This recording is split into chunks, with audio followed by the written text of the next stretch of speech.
অনির্বাণের চরিত্রে আঙুল তোলা মাত্রই এবার কোয়েলের সামনে রাইকে চরম অপমান করলো অনির্বাণ। হ্যাঁ বন্ধুরা, ভিডিওতে লাইক দিয়ে দেখতে থাকুন। অনির্বাণের কাছে গিয়ে রাই যখন প্রশ্ন করে যে আচ্ছা অনির্বাণ, তুমি আমার অবর্তমানে তো কোয়েলকে নিয়ে বেশ দিব্যি এনজয় করছো বলো তো, আর তার থেকেও বড় কথা, আমি তো অবাক হয়ে যাচ্ছি তোমাকে দেখেছি। যে অনির্বাণ কিনা আমার সামনে এমন একটা ভান করেছিল যে ও কোয়েলকে সহ্যই করতে পারছে না, আজকে সেই অনির্বাণই কিনা সেই কোয়েলকে নিয়ে রাতের বেলা আইসক্রিম খেতে বেরিয়ে গিয়েছে, কোয়ালিটি টাইম স্পেন্ড করছে, তাও আবার আমার অবর্তমানে। তখন অনির্বাণ বলতে থাকে যে কেন তোমার খুব গায়ে বাজছে না? তোমারই কি শুধু অধিকার আছে আনন্দ করার, জীবনে খুশি হওয়ার বলো তো?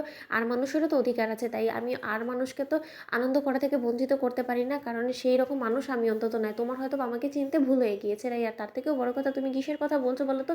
কি এমন অন্যায় করে ফেলেছি আমি কোয়েলকে নিয়ে বাইরে এরকম করে আইসক্রিম খেতে বেরিয়ে বলো তো? তখন রাই বলতে থাকে যে না, আমার জন্য অবাক এই জিনিসটাই মনে হয়েছে যে আমি বাড়িতে থাকতে তো তুমি কখনো এটা বলো না যে রাই চলো রাত হয়েছে যখন আমরা একটু কোথাও ঘুরে আসি।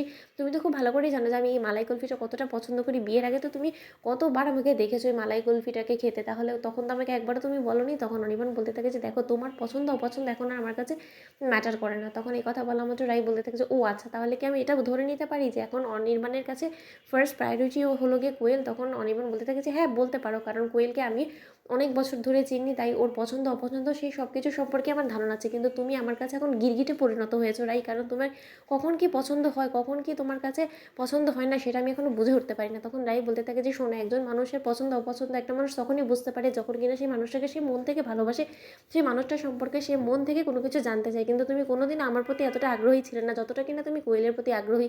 তাই কোয়েলের সম্পর্কে তোমার ধারণাটা একটু বেশি আর আমার সম্পর্কে ধারণাটা কম। আসলে তোমার ক্যারেক্টারটা না আমি এখনো পর্যন্ত ভালোভাবে বুঝে উঠতে পারিনি, তার জন্যই তো বারবার করে আমি নিজের পায়ে নিজে কোড়াল মেরেছি তোমার উপরে বিশ্বাস করে, সকলকে ভুল প্রমাণ করে। যখন আমি আমার নিজের মনকে মানিয়েছি যে না, আমি আবারও তোমার কাছে ফিরবো, তোমার সাথে চুটিয়ে ভালো মতন সুখে ঘর সংসার করবো, ততবারই তুমি আমাকে আঘাত করে। অন্যদিকে নীলুর ইশারায় কোয়েল আগুনে ঘি ঢেলে দেওয়ার কাজ করতে গিয়ে কোয়েল বলতে থাকে যে রাই রাই রাই, এম রিয়েলি ভেরি সরি, আসলে আমারই ভুল হয়ে গিয়েছে। অনির্বাণ আমাকে এসে জোর করেছে আর আমিও কোনো কিছু না ভেবে চিন্তেই রাজি হয়ে গিয়েছি। ওর সাথে বাইরে বের হওয়াটা আসলে আমার সত্যি অন্যায় হয়ে গিয়েছে, কারণ ঠিকই তো, তুমি ওর বউ হওয়া সত্ত্বেও ও কখনো তোমাকে নিয়ে বের হয় না। কিন্তু একটা কথা আসলে স্বীকার করতেই হবে, তুমি আসার আগে আমাদের যখন আমরা ম্যারিড ছিলাম তখন কিন্তু আমরা প্রায় সময় এরকম করে রাতের বেলা বেরিয়ে একে অপরের সাথে কোয়ালিটি টাইম স্পেন্ড করতাম। এটা আমাদের রোজকার একটা ডিউটি ছিল, আর সেটা অনির্বাণ খুব হাসি মুখেই করতো। তার জন্য ওর সেই অভ্যাসটা এখনও রয়ে গিয়েছে হয়তো বা, যেটা হয়তো বা তোমার সাথে করতে কমফোর্টেবল না সেটা আমার সাথেও করতে কমফোর্টেবল, তাই সেখানেই আসলে মিসআন্ডারস্ট্যান্ডিং হয়ে গিয়েছে আর তুমি